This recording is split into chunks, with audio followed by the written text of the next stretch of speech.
kepada operator bisa ditayangkan CV Bapak. Nah, eee, pemateri kita yang pertama ini, yang beliau bernama Bapak Dr. Desyandi SPD MPD. Nah, mungkin rekan-rekan udah tahu nih siapa Bapak ini, mungkin udah familiar di FIP ataupun di UMP. Beliau ini adalah artis dari UNP atau FIP. Nah, tempat lahir beliau itu di Suluki, Kabupaten 50 Kota, dan alamat rumah beliau sekarang di Komplek, Pantai Pasir Indah, Blok, Febiola nomor 1, Pasir Kandang. Nah, selanjutnya untuk pendidikan Bapak bisa di-scroll ke bawah lagi. Nah, beliau, S1 beliau di Prodi Pendidikan Seni Drama, Tari, dan Musik di IKI Padang, itu pada tahun 1998. Selanjutnya, S2 beliau Pendidikan Dasar, di Pascasarjana Universitas Negeri Padang pada tahun 2011. Dan S3 beliau yaitu Ilmu Pendidikan di Pascasarjana Universitas Negeri Yogyakarta pada tahun 2016. Nah, sudah terlihat kan pendidikan Bapak. Mudah-mudahan pendidikan Bapak bisa juga mengalir kepada kita dan mungkin bisa lebih dari Bapak. Amin. Nah, selanjutnya ada beberapa karya dari Bapak pemateri kita. Yang pertama ada bukunya. Yang pertama Filsafat Pendidikan Operasional, Persembahan untuk Sang Maha Guru, dan ada Bunga Rampai Keesdean. Itu pada tahun 2018. Dan kemudian ada 2019 jenisnya ada handout. Yang pertama ada pembelajaran seni musik untuk S1 PSDV UNP. Selanjutnya ada Cipta Seni dan Gerak dan Prodi S2 Pendas Pasca Sarjana FIP UNP. Kemudian ada buku teks yaitu Nilai Edukatif dan Lagu-Lagu Minang. Kemudian di bagian artikel itu bisa teman-teman lihat sekali udah banyak artikel yang sudah diciptakan atau sudah diterbitkan oleh Bapak pemateri kita, yaitu ada yang tingkatnya ada yang jenis publikasi proceeding dan jurnal, dan tingkatnya itu sudah sangat luas sekali, baik itu nasional ataupun internasional.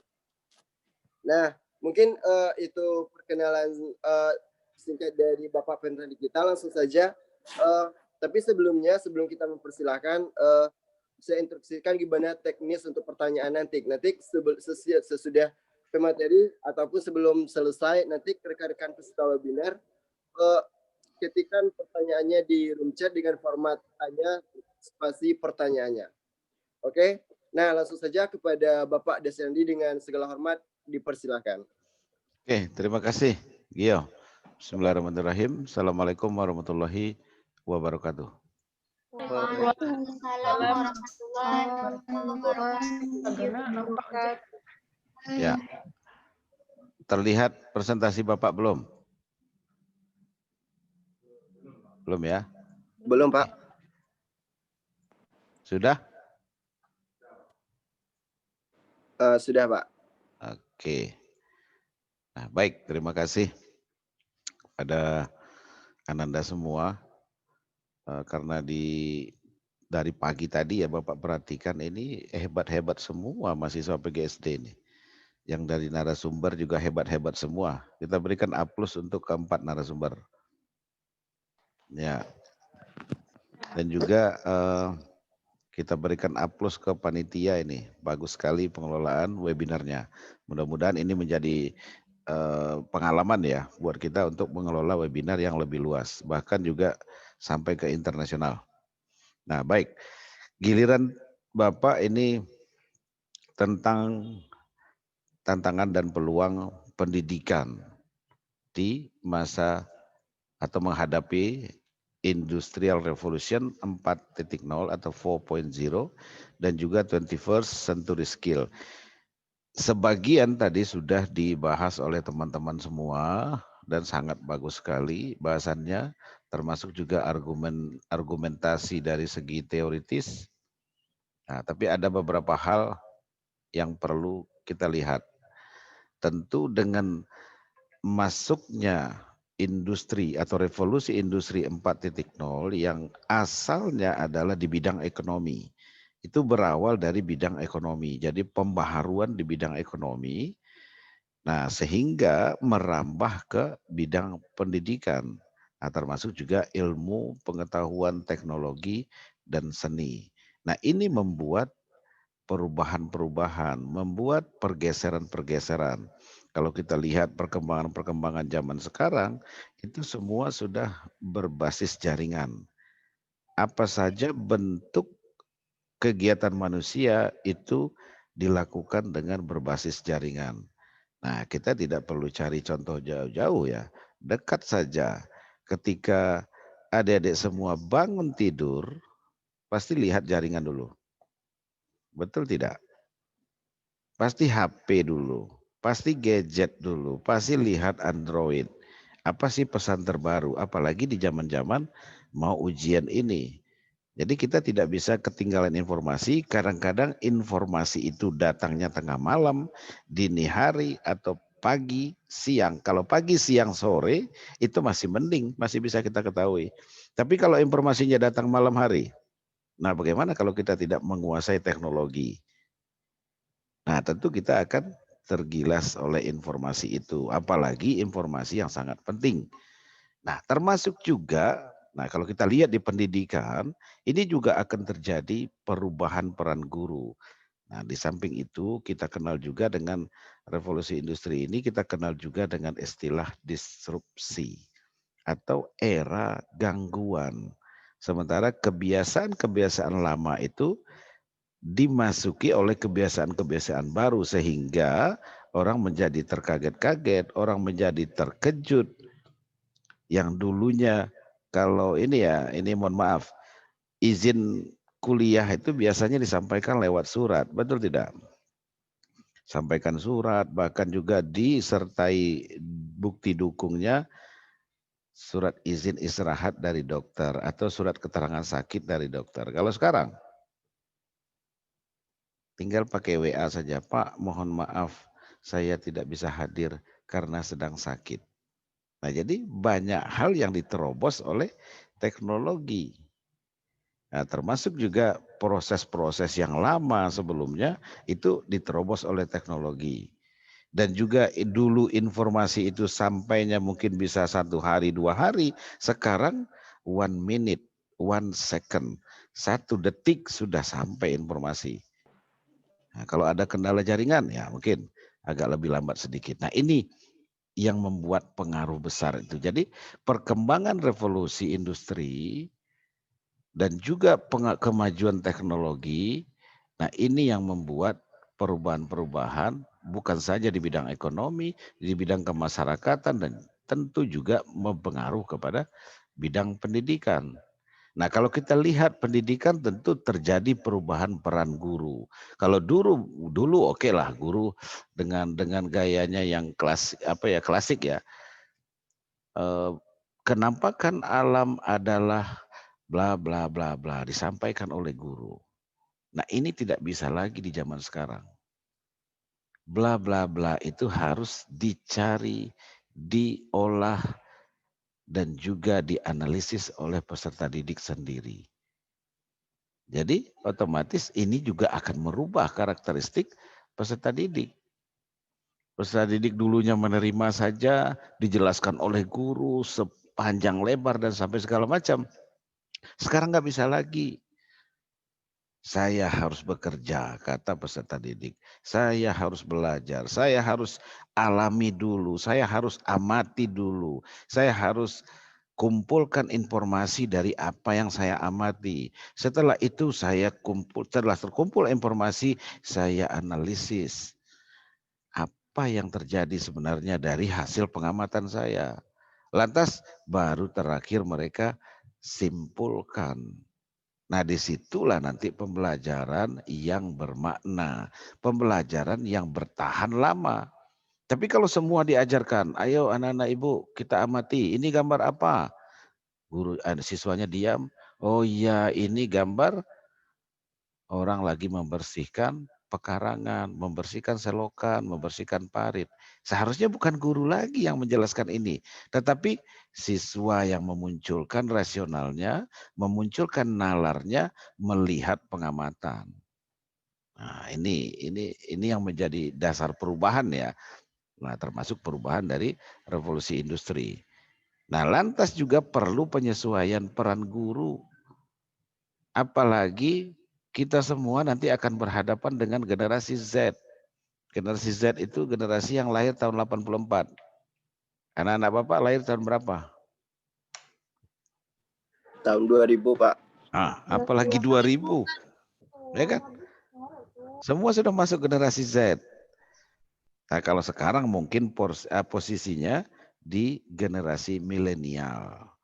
Nah, waktu jadi mahasiswa ya, tetapi waktu ketika kita hadapi nanti, ini anak generasi Z semua. Seperti apa sih kecenderungan mereka anak generasi Z berdasarkan hasil penelitian, pengamatan para pakar dan segala macam, nanti coba kita bahas. Lantas juga berkaitan, juga merubah peran strategis untuk membangun budaya belajar generasi muda Indonesia. Nah, kalau ini kita salah menerapkan atau mengaplikasikan pembelajaran, nah ini akan berdampak buruk terhadap penguasaan oleh siswa. Yang harusnya mereka aktif, mereka sudah mau aktif, mereka sudah punya pengetahuan awal, tetapi karena didominasi oleh guru, maka bagaimana caranya kita membangun generasi muda Indonesia? Nah, Bapak sampaikan satu kutipan dari Koni C. Semiawan.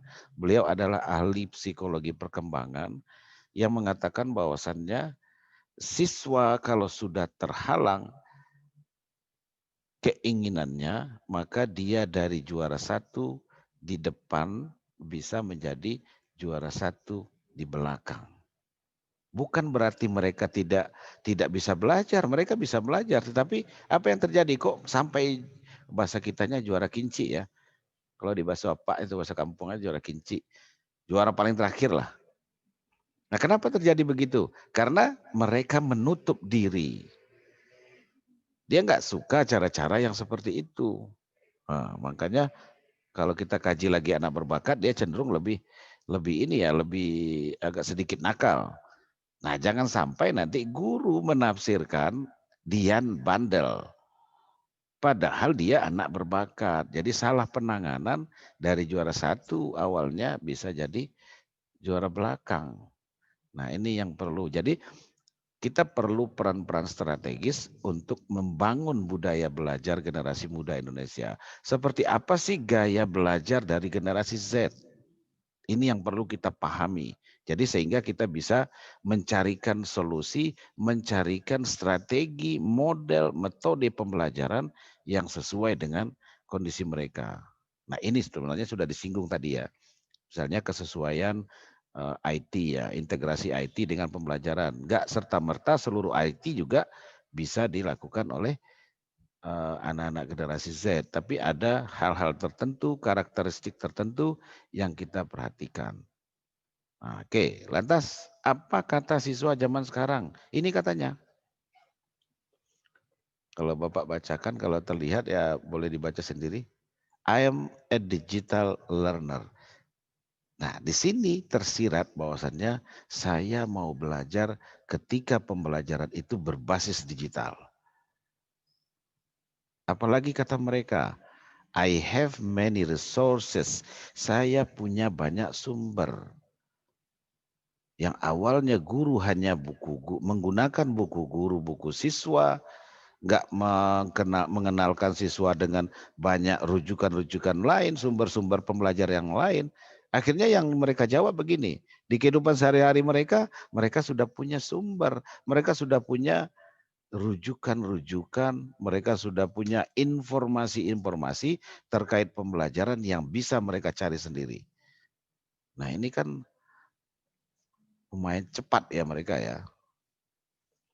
Nah, ini yang harus kita wadahi. Dan juga I have an own solution. Saya punya solusi kok.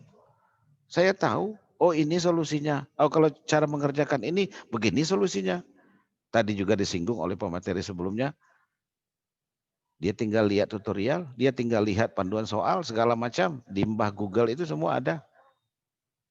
Dia punya solusi. Bahkan dia juga mengatakan, I can do it by myself. Saya bisa kerjakan sendiri. Nah, ini yang perlu dihati-hati ya. Karena nanti keterkaitannya dengan keterampilan abad 21 yang harus berkolaborasi. Jadi jangan sampai nanti dari pengaruh teknologi, revolusi industri ini juga mengarahkan mereka kepada kaum-kaum individualis. Sebenarnya itu tidak baik. Jadi menjadi tugas kita merubah apa yang atau cara-cara yang negatif itu menjadi cara-cara yang positif.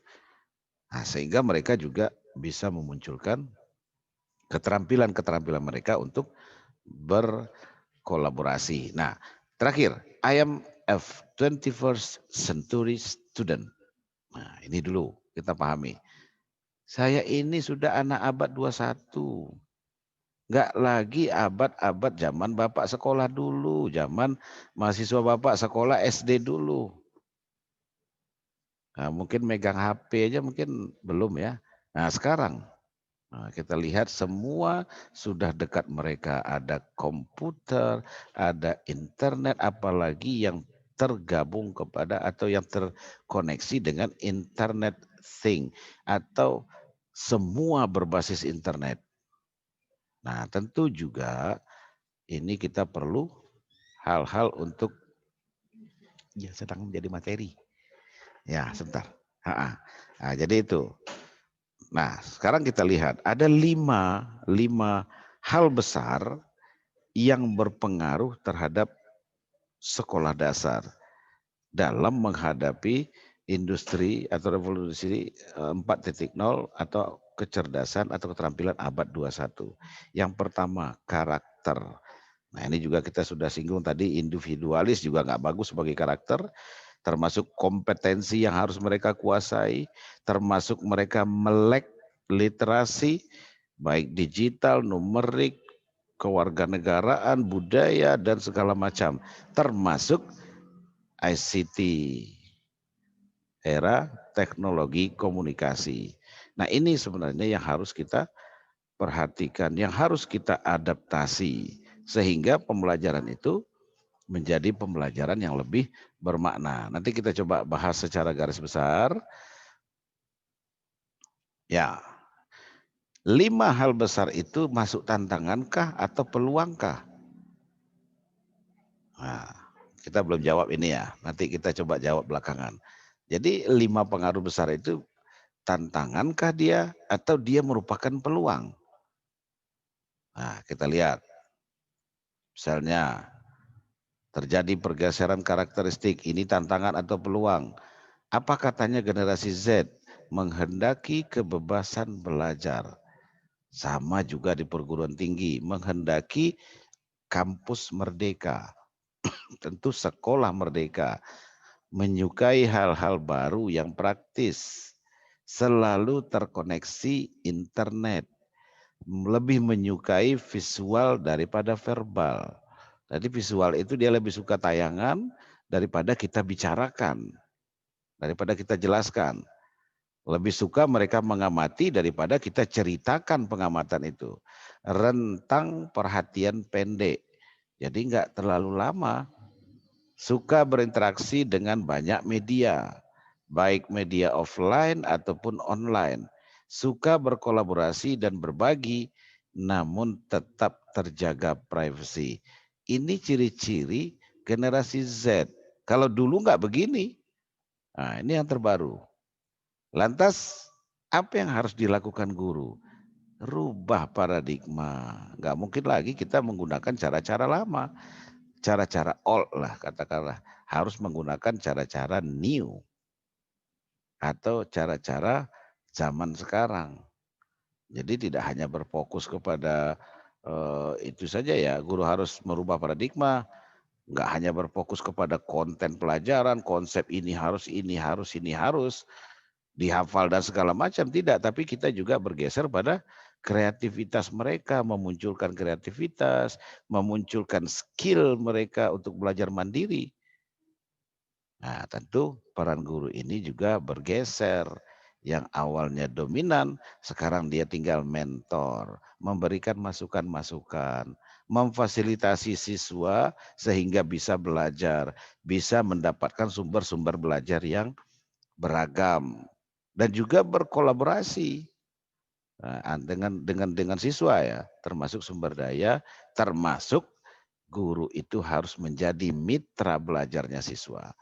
Nah, ini sangat jauh berbeda dengan kondisi zaman dulu. Makanya kalau guru kalau melihat dari sini ya, tidak ada lagi guru yang strength habis ketika siswa berbicara di belakang, lantas guru melempar penghapus atau apa segala macam, nggak ada lagi karena mitra. Kedua-duanya punya simbiosis mutualisme antara guru dan siswa. Nah, ciptakanlah kondisi-kondisi seperti ini. Ya, kita lihat lagi. Bagaimana kondisinya? Belajar tidak lagi terbatas kepada paket-paket pengetahuan. Jadi jangan dijejali lagi. Ya, iyo sedang bagi materi. Ya, nah, jadi tidak lagi ke pengetahuan. Banyak hal lain yang perlu kita kembangkan. Pola belajar mereka lebih informal, nggak formal-formal lagi. Bahkan dibuat kelas itu bisa di jam pertama itu seperti ini susunannya, kedua lagi berbeda lagi. Atau mungkin mereka belajar, mungkin ada yang mereka bicarakan sambil juga belajar mengikuti kegiatan lain. Jadi lebih informal. Kalau dulu kan formal, taruh tangan di atas meja, diam aja mendengarkan guru. Nah ini nggak lagi kita pakai cara-cara yang seperti itu. Dan juga orientasi belajar mandiri. Jadi munculkanlah orientasi belajar mandiri dari segi siswa. Nah ini yang Bapak ceritakan tadi, harus banyak sumber belajar. Nggak bisa kita mengandalkan buku guru, buku siswa. Tetapi kita fasilitasi mereka mungkin dengan pergi ke pustaka, mungkin dengan menjelajah internet bersama, buka internet di slideshow atau menggunakan komputer. Nah, silakan cari informasi-informasi lain. Nah ini, dan juga sumber daya manusia dengan daya inovasi. Nah ini ya, yang punya daya inovasi, daya belajar, kreativitas yang tinggi menjadi incaran. Nah ini sebenarnya yang perlu. Kalau ini banyak organisasi ini di tempat lain ini Bapak memberikan materi. Jadi perlu menumbuhkan inovasi, daya belajar, kreativitas untuk menguasai seluruh konten pembelajaran. Dan juga ini yang disebut dengan 4C tadi. Ada creativity, collaboration, critical thinking, dan juga communication. Inilah keterampilan-keterampilan yang harus dikuasai oleh siswa atau generasi Z zaman sekarang. Jadi nggak lagi membatasi mereka, tapi memberikan kebebasan kepada mereka sebagai subjek didik untuk mengembangkan diri, untuk memiliki pemikiran kreatif. Nah, sehingga kita tidak bisa lagi gaya belajar yang konvensional. Gaya belajar lama harus mengakomodasi gaya belajar zaman sekarang. Zaman inovasi. Kita terapkan discovery learning, berbasis proyek, dan juga masalah dan penyelidikan. Nah ini termasuk saintifik ya, berbasis keilmuan atau ilmiah. Dan juga ada pembelajaran atau pendekatan STEAM, Sains, Teknologi, Engineering, Art, and Mathematics atau Math. Jadi kita buat pembelajaran yang benar-benar terintegrasi. Nah, belajar berdasarkan pengalaman mereka, hal-hal yang dekat dengan kehidupan mereka sesuai konteksnya. Jadi enggak lagi ketika kita mempelajari kenampakan alam yang kita pelajari itu Gunung Fujiyama, sementara siswa kita belum pernah ke Gunung Fujiyama. Maka dia akan abstrak lagi. Kenapa tidak dihadirkan kenampakan alam yang ada di sekitar mereka? Nah, itu salah satu. Dan juga bermain peran, bersimulasi ini memunculkan karakter siswa. Dan juga menggunakan model-model yang lain. Jadi intinya satu saja, kembalikan hak mereka. Mereka ini subjek pembelajaran. Maka mereka lah yang belajar, bukan guru yang mengajar. Nah itu juga dicantumkan di karakteristik pendekatan pembelajaran tematik terpadu. Nah apalagi zaman sekarang mesti teknologi. Mesti terintegrasi teknologi. Nah, ini salah satu pendekatan juga TPACK, Teknologi Pedagogikal Content Knowledge. Jadi seluruh konten pengetahuan, seluruh pembelajaran itu harus terintegrasi dengan teknologi. Ya, mau nggak mau kita harus berangkat ke situ. Mohon maaf Bapak agak sedikit cepat karena ada kegiatan lain. Nah, jadi apa peran guru? Nah, ini dulu. Berarti terjadinya proses pembelajaran yang bermakna, berkarakter, dan juga memiliki orientasi pengembangan. Jadi harus mengacu ke situ kita. Mengacu ke industri, revolusi industri, dan juga keterampilan abad 21. Nah, ini juga disinggung tadi. Jadi jangan ke materi, materi, materi, materi, materi, materi. Akhirnya anak-anak semua bosan. Maka kita harus melakukan variatif ya, hal-hal yang variatif. Nah, karena ini akan menjadi usang dan ada hal-hal baru yang memang baru.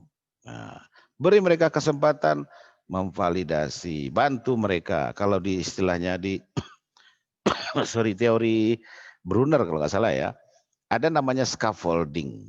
Scaffolding itu tangga. Nah, jadi tangga itu, nah kita beri mereka, kita fasilitasi mereka, kita bantu mereka bagaimana cara memvalidasi informasi, bagaimana cara mensintesa informasi, apa sih yang terkandung dari informasi ini. Nah, itu proses sintesa. Kita bantu mereka. Jadi yang mengerjakan tetap mereka, mungkin nanti guru menguatkan kalau memang mereka salah mensintesa.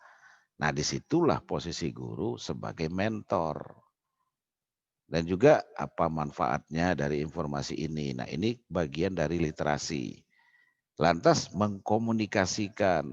Mengkomunikasikan ini bukan saja tampil di depan kelas, lantas disampaikan hasil diskusi. Tidak, tapi mereka juga bisa membuat jurnal, mereka juga bisa membuat tulisan, tempel di mading sekolah.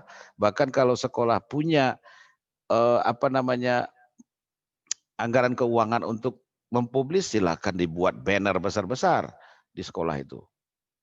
Atau kolaborasi dengan komite sekolah. Nah, ini jadi banyak hal yang bisa kita lakukan. Jadi tetap kita scaffolding, membantu mereka untuk menjadi siswa di abad 21 ini. Perlu juga sebagai produsen. Nah, ini juga bisa dilakukan. Membuat video streaming, tadi ada juga video pembelajaran, audio streaming dan segala macam. Bisa kita lakukan. Nah, tentu gurunya dulu harus paham ini. Nah, dan ada hal-hal tertentu yang mesti kita perhatikan. Jadi terbentuklah pola penciptaan itu. Sehingga pembelajaran itu mengarah ke C6 semua, create semua. Dari awal-awal kita sudah biasakan mencipta, sehingga nanti mereka juga tahu bisa mengevaluasi, bisa menganalisis, bisa mengaplikasikan, bisa mengetahui. Jadi C1 sampai C6 itu mereka kuasai. Jadi bukan lagi anggapan lama yang mengatakan SD itu cukup sampai C3. Itu enggak lagi, enggak zaman sekarang lagi, itu zaman lama. Bahkan di sini juga membuat satu video pembelajaran. Silakan saja ajak mereka kolaborasi. Atau mereka sedang bermain peran, kita rekam. Jadilah dia video pembelajaran. Nah, itu akan lebih bermakna bagi siswa. Dan juga, nah ini sudah dibahas tadi, model pembelajaran abad 21. Tentu student center learning, jangan lagi guru. Nah, apa konsekuensinya? Perubahan karakteristik peserta didik, terjadinya format materi pembelajaran, pola interaksi pembelajaran yang berubah, dan juga orientasi abad 21. Tentu juga didukung dengan kelas yang lebih interaktif. Jadi jangan dominasi ya. Kalau dominasi berarti kembali lagi ke gaya-gaya lama. Bahkan juga di kelas itu mereka merasa mereka belajar. Nah, dan juga di samping kita bisa mengakses internet. Nah, ini tentu sesuai dengan ketersediaan di kelas atau di sekolah kita sendiri. Dan juga banyak model-model lain yang bisa kita gunakan ya untuk mengintegrasikan teknologi seperti masifnya sekarang open online course. Nah, ini MOOC, boleh Zoom, boleh Google Classroom atau boleh Google Meet dan segala macam. Bisa kita gunakan menjadi salah satu media untuk membantu pembelajaran. Oke, kalau ini mungkin Bapak nggak singgung ya karena ada harus segera meninggalkan ruangan, Bapak langsung saja ke bagian akhir.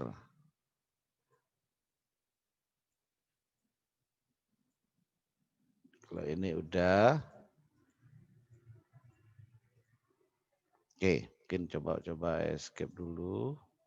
Nih, kita juga bisa menggunakan platform learning. Banyak sekali platform learning. Nah, dulu mungkin ada semua sudah ada yang mengenal blended learning, apalagi dalam situasi pandemi corona.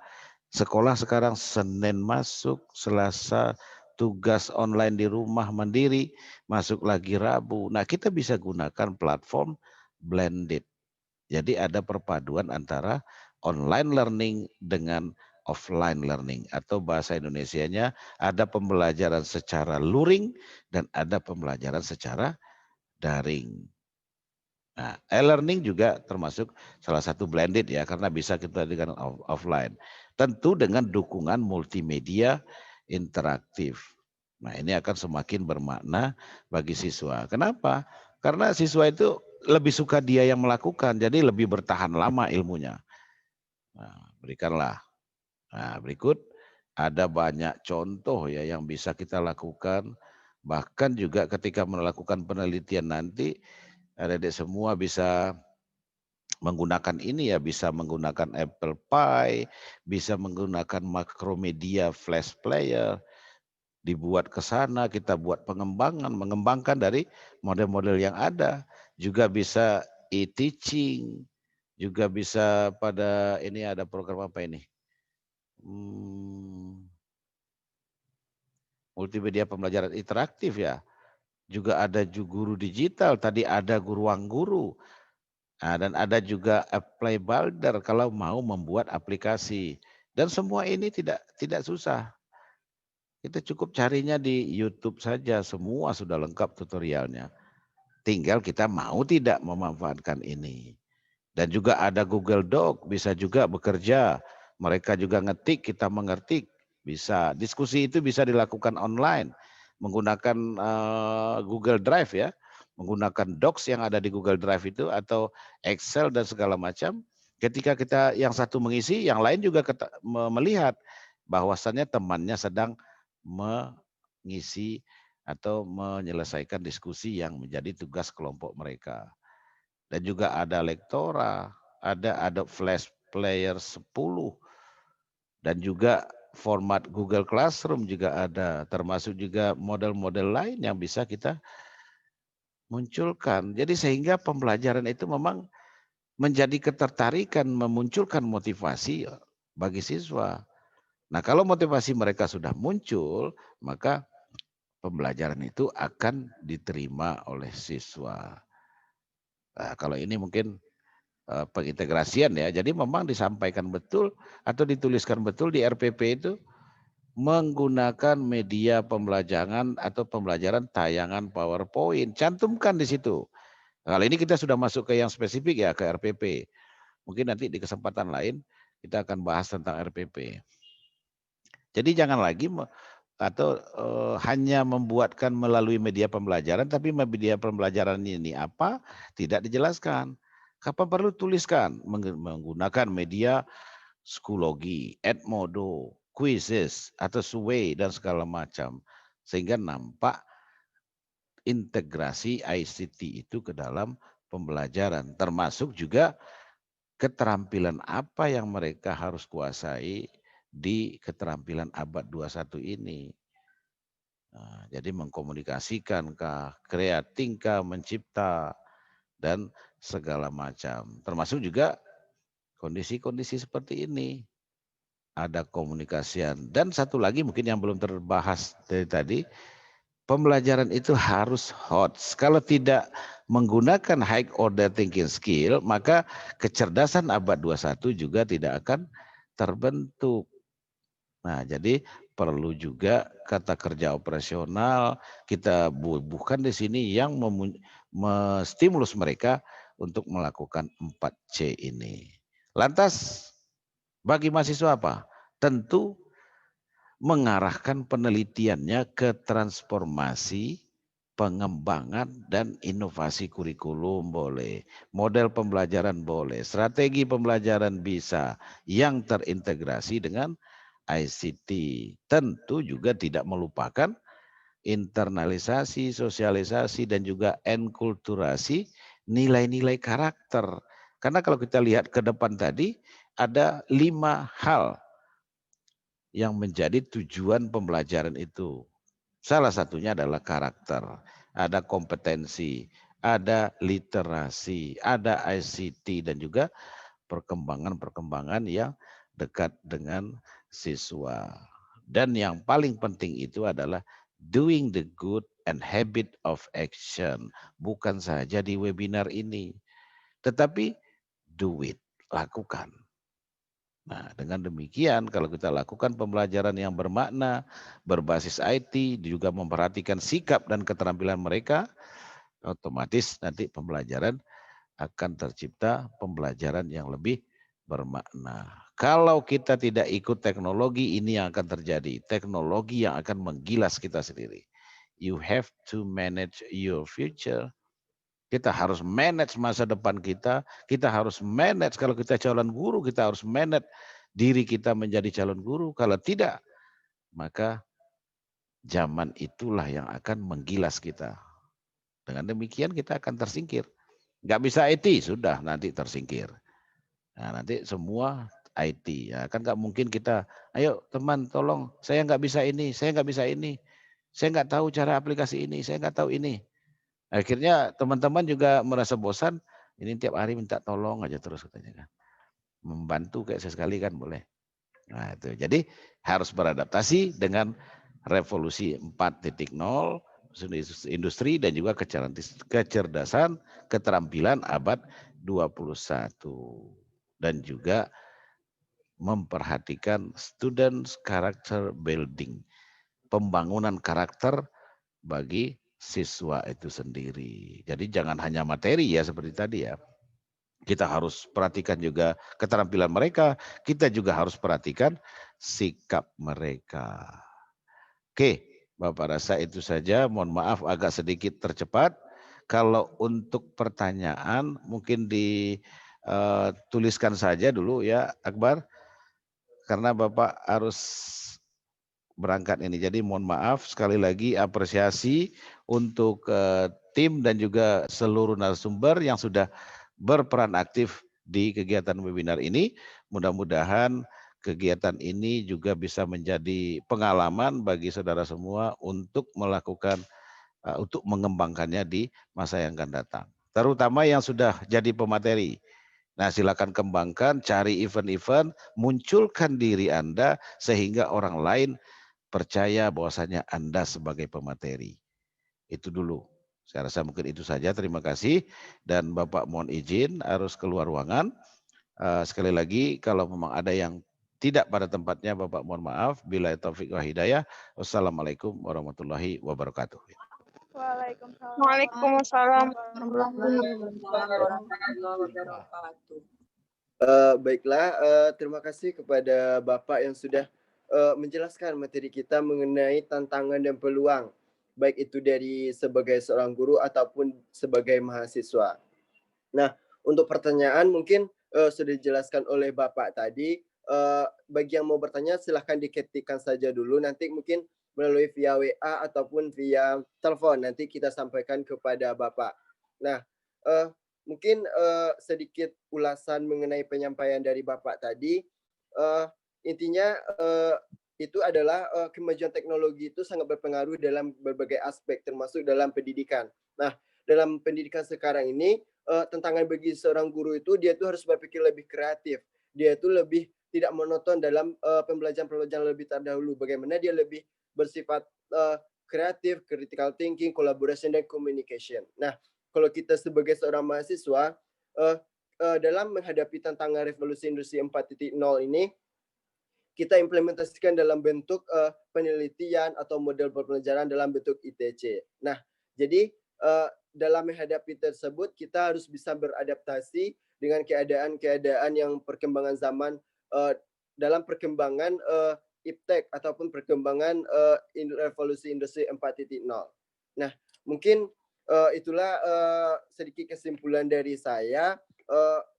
Mungkin itulah sesi dari penyampaian materi yang ketiga dan pertanyaan ataupun kesimpulannya.